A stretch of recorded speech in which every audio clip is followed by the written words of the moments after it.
Railway NTPC group D के exam के लिए साइंस के टॉप 25 क्वेश्चन का सेट है।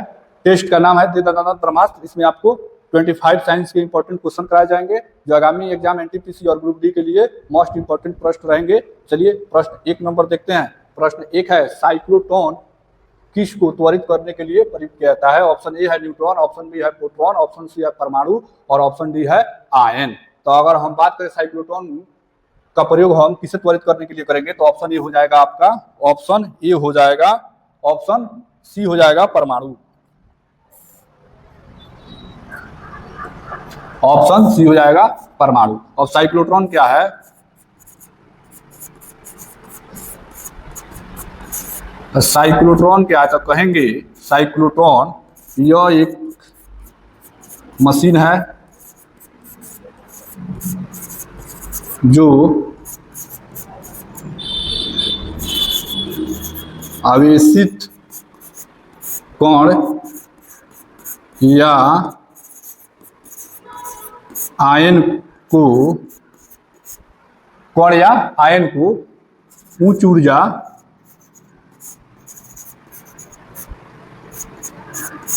तक त्वरित करता है। अगर हम साइक्लोट्रॉन की खोज की बात करें तो इस साइक्लोट्रॉन के खोज कौन किया था तो कहेंगे ईओ लॉरेंस किए थे।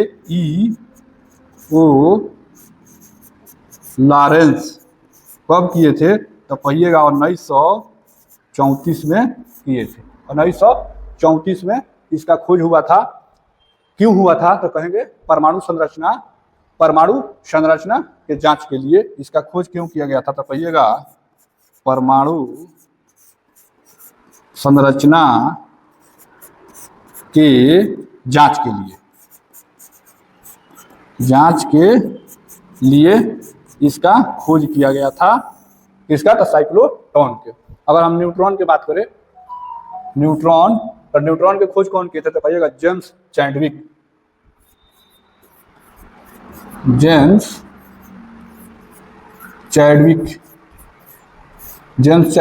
खोज किए थे। अगर प्रोटॉन की बात करें तो प्रोटॉन की खोज कौन किया था तो प्रोटॉन की खोज किया था तो कहिएगा रदरफोर्ड।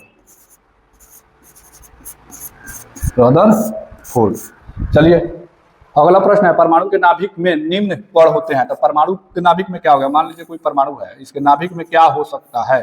कौन कौन कण हो सकते हैं तो उसके नाभिक में क्या होगा तो कहेंगे प्रोटॉन प्लस न्यूट्रॉन। अब इलेक्ट्रॉन क्या है तो इसके चारों ओर चक्कर लगाता है। ठीक है, तो ऑप्शन ए हो जाएगा आपका प्रोटॉन और न्यूट्रॉन। ठीक, चलिए 3 नंबर प्रश्न, वनस्पति शास्त्र के जनक कौन है? तो वनस्पति शास्त्र के जनक कौन है तो ऑप्शन ए है थ्योफ्रेटस, ऑप्शन बी है लाइनस, ऑप्शन सी है ट्रेवेनियरस और ऑप्शन डी है लाइनी द एल्डर। तो ऑप्शन ए हो जाएगा थ्योफ्रेटस को वनस्पति विज्ञान के जनक कहा जाता है। चलिए 4 नंबर प्रश्न है इलेक्ट्रॉन सूक्ष्मदर्शी का आविष्कार किसने किया था? तो इलेक्ट्रॉन सूक्ष्मदर्शी का आविष्कार किसने किया था तो ऑप्शन ए है नोल्स और उसका, ऑप्शन बी है रॉबर्ट कोच, ऑप्शन सी है ल्यूवेनहॉफ, ऑप्शन डी है सीपी स्वानसन। तो इलेक्ट्रॉन सूक्ष्मदर्शी को खोज किया गया था तो नोल्स और रुस्का। तो पूरा नाम की बात करें तो इनका नाम है मैक्स नोल एंड ऑर्नेस्ट रुस्का।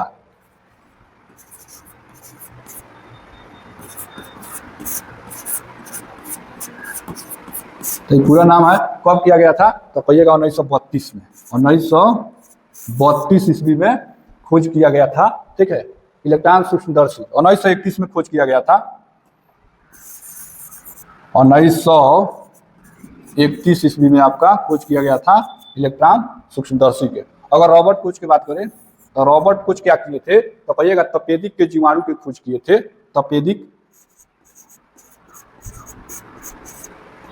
तपेदिक के जीवाणु यानी ट्यूबरकुलोसिस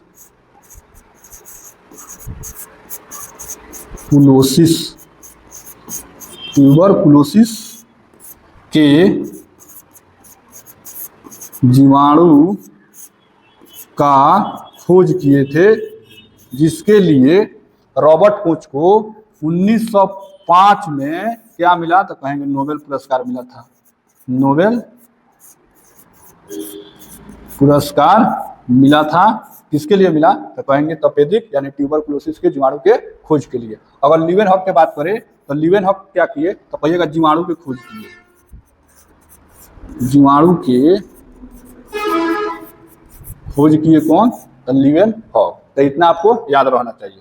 चलिए नेक्स्ट प्रश्न, 5 नंबर प्रश्न है, परमाणु संरचना का मॉडल किसने विकसित किया था, यानी परमाणु संरचना का मॉडल कौन दिए थे, तो ऑप्शन सी हो जाएगा बोहर एंड रदरफोर्ड ने मिलकर परमाणु संरचना के मॉडल प्रस्तुत किए थे। अगर अल्फ्रेड नोबेल की बात करें, अल्फ्रेड नोबेल तो डायनामाइट के आविष्कार किए थे, कब किए थे, तो 1867 में किए थे। तो 1867 में डायनामाइट का आविष्कार अल्फ्रेड नोबेल किए थे। डायनामाइट क्या है, तो कहेंगे यह एक विस्फोटक पदार्थ है। क्या है, तो विस्फोटक पदार्थ है। अगर वोल्टा की बात करें, वोल्टा के, तो कहिएगा एलेक्जेंड्रो वोल्टा विद्युत बैटरी की खोज किए थे। सेंड्रो वोल्टा विद्युत बैटरी का आविष्कार किए।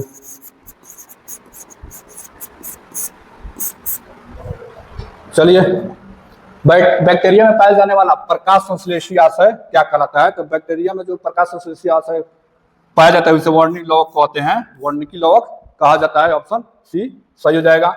चलिए, एकीकृत परिपथ में प्रयुक्त अर्धचालक चिप किसकी बनी होती है, तो विद्युत परिपथ में या किसी भी इलेक्ट्रॉनिक डिवाइस में जो अर्धचालक चिप होता है वो किसका बना होगा, ऑप्शन ए बेरिलियम के, ऑप्शन बी है कार्बन के, ऑप्शन सी है सिलिकॉन के, ऑप्शन डी है जिरकॉन के। तो ऑप्शन सी करेक्ट हो जाएगा, सिलिकॉन का बना होता है। अगर सिलिकॉन के एटॉमिक नंबर की बात करें, एटॉमिक नंबर, इसका एटॉमिक नंबर होता है 14।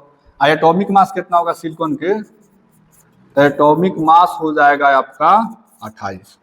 अगर हम बेरिलियम की बात करें तो बेरिलियम के एटॉमिक नंबर कितना होगा, एटॉमिक नंबर हो जाएगा इसका 4। एटॉमिक मास कितना होगा, तो एटॉमिक मास हो जाएगा आपका कितना होगा, तो कहिएगा 9 हो जाएगा। अगर कार्बन की बात करें तो कार्बन के एटॉमिक नंबर कितना होता है, तो कार्बन के एटॉमिक नंबर होता है 6 और कार्बन के एटॉमिक मास होता है 12। तो इस सब आपके एटॉमिक नंबर, एटॉमिक मास पूरा याद होना चाहिए। क्वेश्चन पूछे जाते हैं, हर एक एग्जाम में 1-2 क्वेश्चन देखने को मिलता है। अगर 8 नंबर क्वेश्चन की बात करें, para यूरेनियम विखंडन की सतही प्रक्रिया को जारी रखने के लिए किसका हम प्रयोग करेंगे, तो यूरेनियम विखंडन की सतह को अगर मान लीजिए आपको प्रक्रिया को जारी रखना है तो उसके लिए हम इलेक्ट्रॉन का प्रयोग करेंगे कि प्रोटॉन को करेंगे, ऑप्शन सी है न्यूट्रॉन के, ऑप्शन डी है पॉजिट्रॉन के, तो ऑप्शन सी हो जाएगा आपका न्यूट्रॉन के। ठीक, तो ऑप्शन सी हो जाएगा आपका न्यूट्रॉन के। तो न्यूट्रॉन के अगर मान लीजिए पॉजिट्रॉन की बात करें तो पॉजिट्रॉन की खोज किसने किया, तो कहिएगा एंडरसन ने किया था। पॉजिट्रॉन की खोज एंडरसन ने किए थे, कब किए थे, तो कहिएगा 1932 में। सन उतना इंपॉर्टेंट नहीं है जितना इंपॉर्टेंट नाम है, नाम बार बार पूछा जाता है इसमें। ठीक, चलिए, आलू में मोज़ेको रोग का कारक तत्व कौन सा है, किसके कारक आलू में मोज़ेको रोग होगा, ऑप्शन है विषाणु कारण, ऑप्शन बी है जीवाणु कारण, ऑप्शन सी है फफूंदी कारण, ऑप्शन डी है शैवाल के कारण।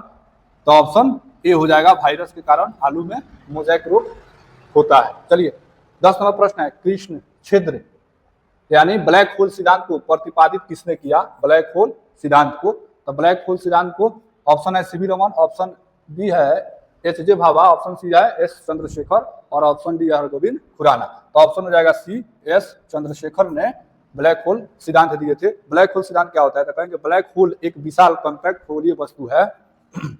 ब्लैक होल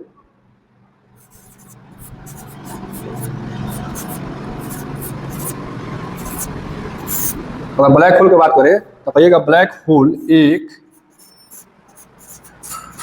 विशाल कॉम्पैक्ट खगोलीय वस्तु है जो क्या होता है, जो इतनी सघन होता है कि इसका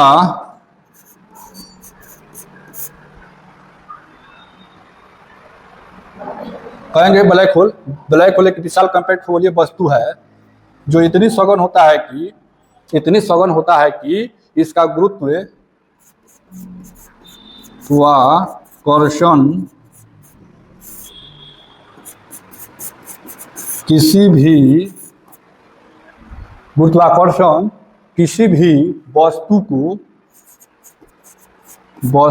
को यानी प्रकाश को भी पार करने नहीं देता है।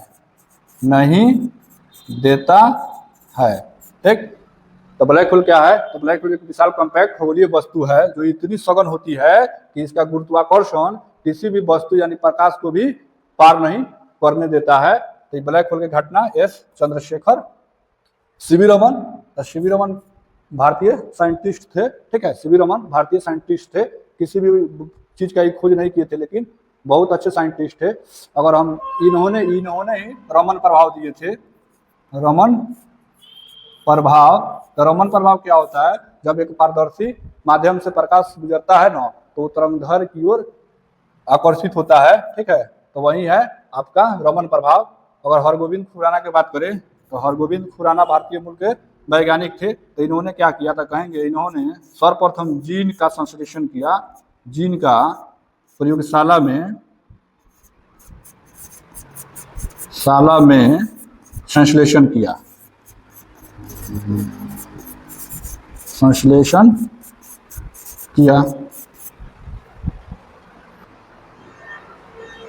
चलिए, आप लोगों के लिए मोटिवेशन है जो आपको ऊर्जावान बनाएगा और चेहरे पे मुस्कुराहट लाएगा।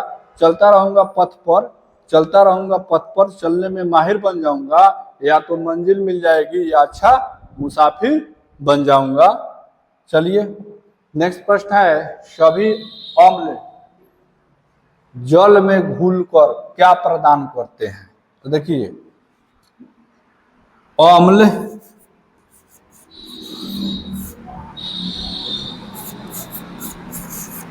जल में घुलकर हाइड्रोजन प्लस आयन देता है।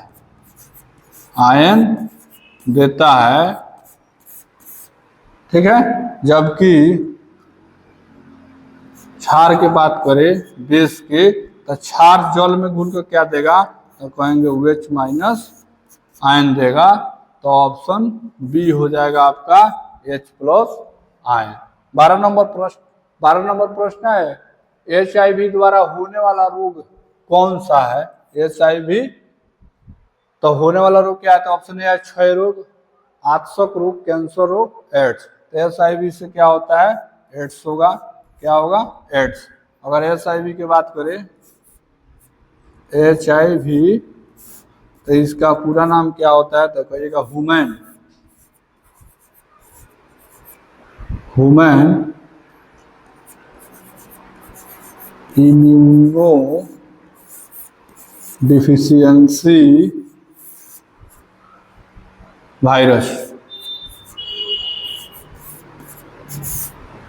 Human immuno deficiency virus.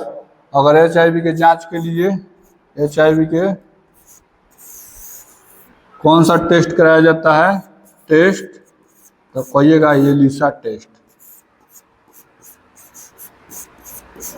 Elisa test यानी एलिसा जांच कराया जाता है। ठीक है, क्षय रोग, तो क्षय रोग किससे होगा? तो कहिएगा जीवाणु के कारण। जीवाणु के कारण होगा। कौन सा जीवाणु? तो कहिएगा ट्यूबरकुलोसिस।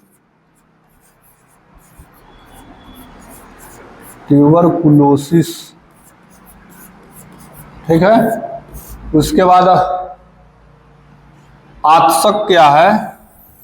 आतशक तो यौन संबंधित बीमारी है, कहेंगे यौन के संपर्क में आने पर जीवाणु द्वारा होने वाला रोग है।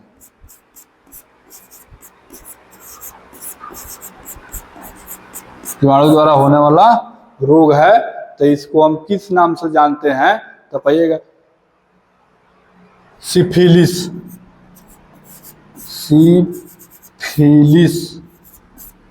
सिफिलिस रोग को कहा जाता है आत्सक रोग।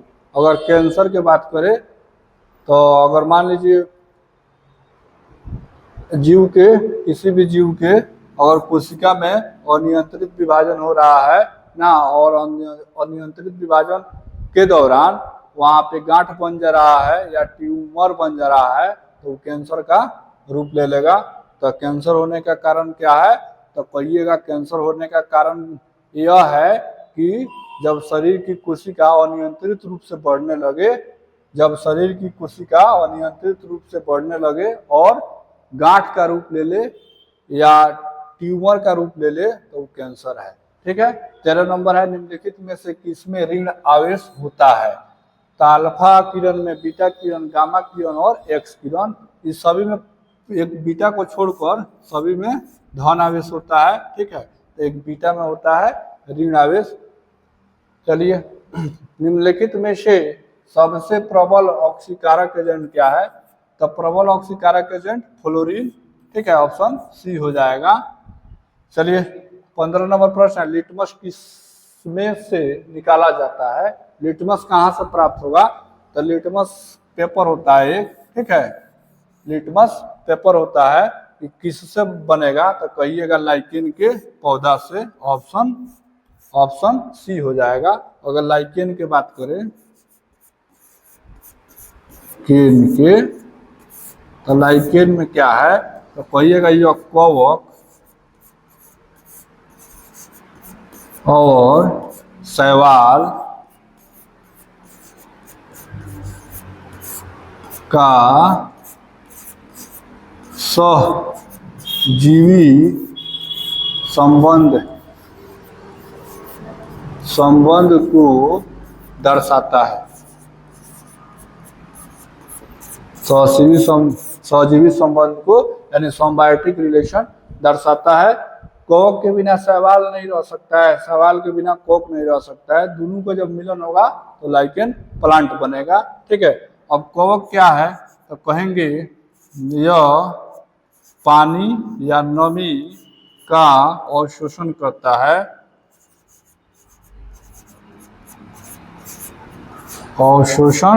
है, जबकि शैवाल क्या है?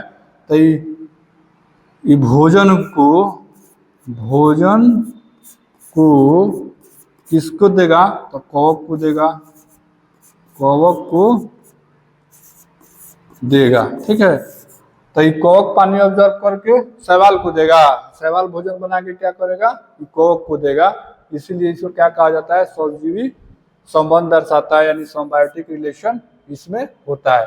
अगर सिलिकोना की छाल बात करें तो सिलिकोना की छाल क्या है? तो कहेंगे इसका औषधि में प्रयोग किया जाता है मलेरिया के लिए।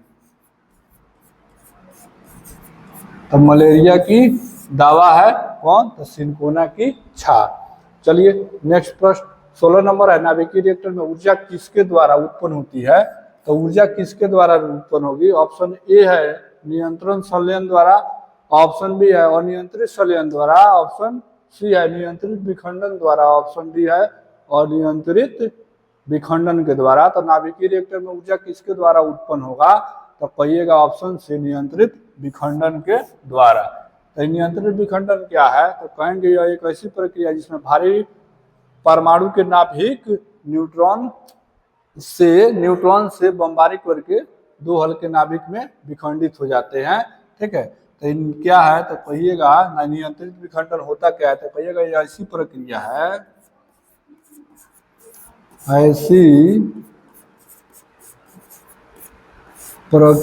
है जिसमें जिसमें भारी नाभिक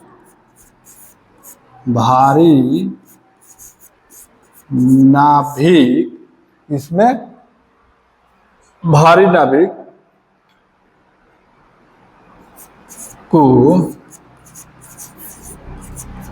न्यूट्रॉन की बमबारी करके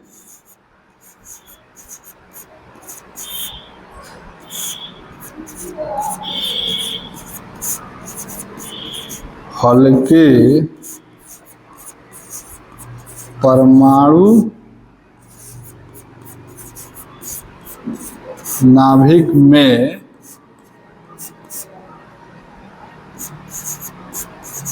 विभाजित किया जाता है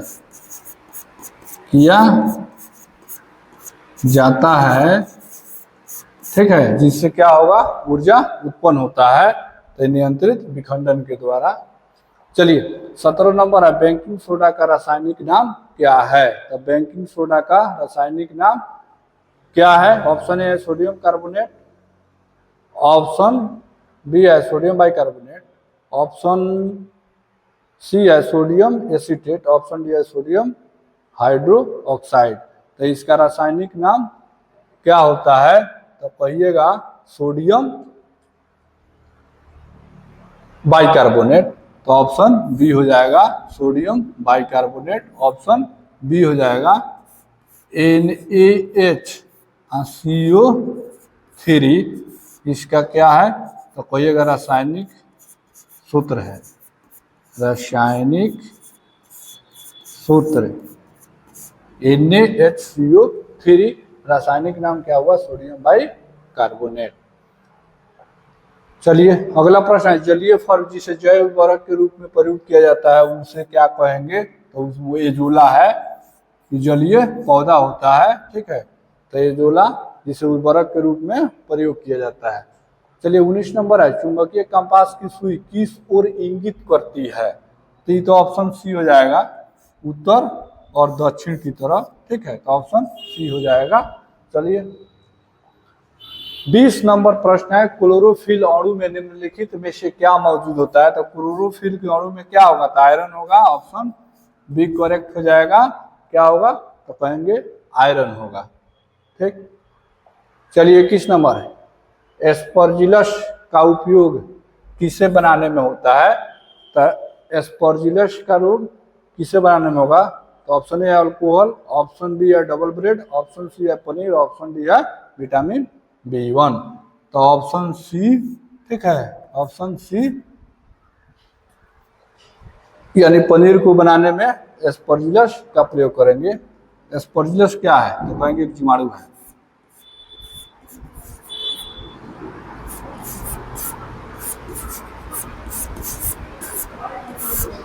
एस्परजिलस क्या है? तो जीवाणु है। तो ये कौन जीवाणु है? तो ये याद रखिएगा, हानिकारक जीवाणु है।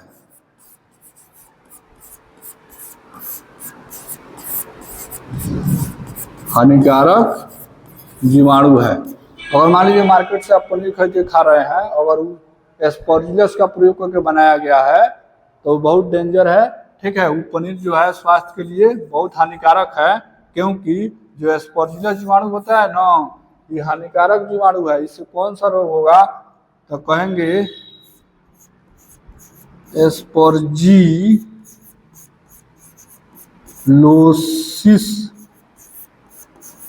एस्परजिलोसिस रोग होता है, ठीक है।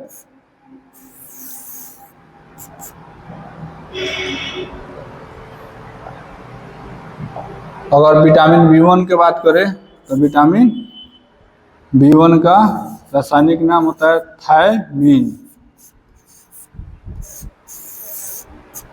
थायमीन, ये आपको याद रहना चाहिए, ठीक है। चलिए 22 नंबर, निम्नलिखित में से कौन सा एक प्राकृतिक में अणु चुंबकीय है? तो ऑक्सीजन है, और यहाँ पे लो हाइड्रोजन ऑक्सीजन नाइट्रोजन, तो इसमें ऑक्सीजन हो जाएगा, ठीक है। चलिए 23 नंबर है, कास्टिक सोडा का रासायनिक सूत्र क्या होता है?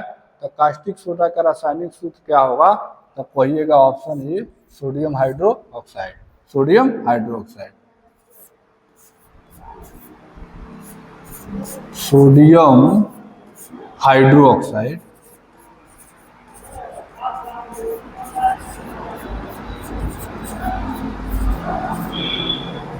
ठीक। अगर NaCl की बात करें तो sodium chloride, sodium chloride,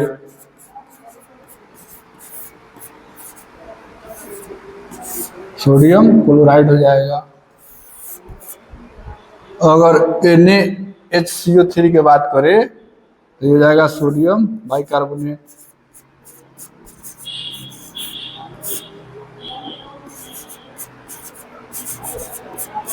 carbonate. और हम Na2CO3 की बात करें तो ये हो जाएगा सोडियम कार्बोनेट, सोडियम कार्बोनेट। तो ये सब क्या है? ये सब का रासायनिक नाम है, ये रासायनिक फार्मूला है, ठीक है। चलिए 24 नंबर लौंग है। तो लौंग क्या है?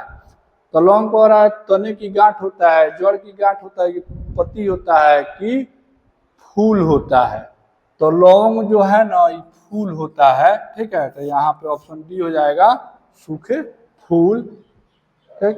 तो ये भी क्वेश्चन पूछ सकता है कि ये लौंग पौधे के किस भाग से प्राप्त करेंगे या प्राप्त होता है, तो कहिएगा वो लौंग पौधे के पुष्प है यानी फूल है, ठीक है। 25 नंबर देखिए, कह रहा है 100 वाट का बिजली का बल्ब अगर 10 घंटे जले तो बिजली का खर्च कितना होगा ना। तो देखिए यहाँ अगर मान लीजिए 100 वाट है ना, तो 100 वाट को 1000 से भाग दीजिएगा, ठीक। तो ये कितना हो जाएगा? तो ये कहेंगे 0.1 किलोवाट हो जाएगा, ठीक है। किलो 1000 वाट किलो हो जाएगा प्रति किलो। अब तो 0.10 घंटा चलाना है तो 10 गुने 0.1 कीजिएगा तो ये कितना आएगा बिजली खपत? तो कहेंगे 1 यूनिट यानी 1 इकाई की बिजली खपत करेगा 10 घंटा में। तो जब भी ऐसे प्रश्न मिले ना तो उसमें 1000 से भाग देके आप निकाल लीजिएगा, ठीक है। 1000 से भाग दीजिएगा, 10 घंटा कहेगा तो 10 से 20 कहेगा तो 20 से जितना कहेगा उतना, तो 1 यूनिट ऑप्शन बी हो जाएगा। चलिए 25 को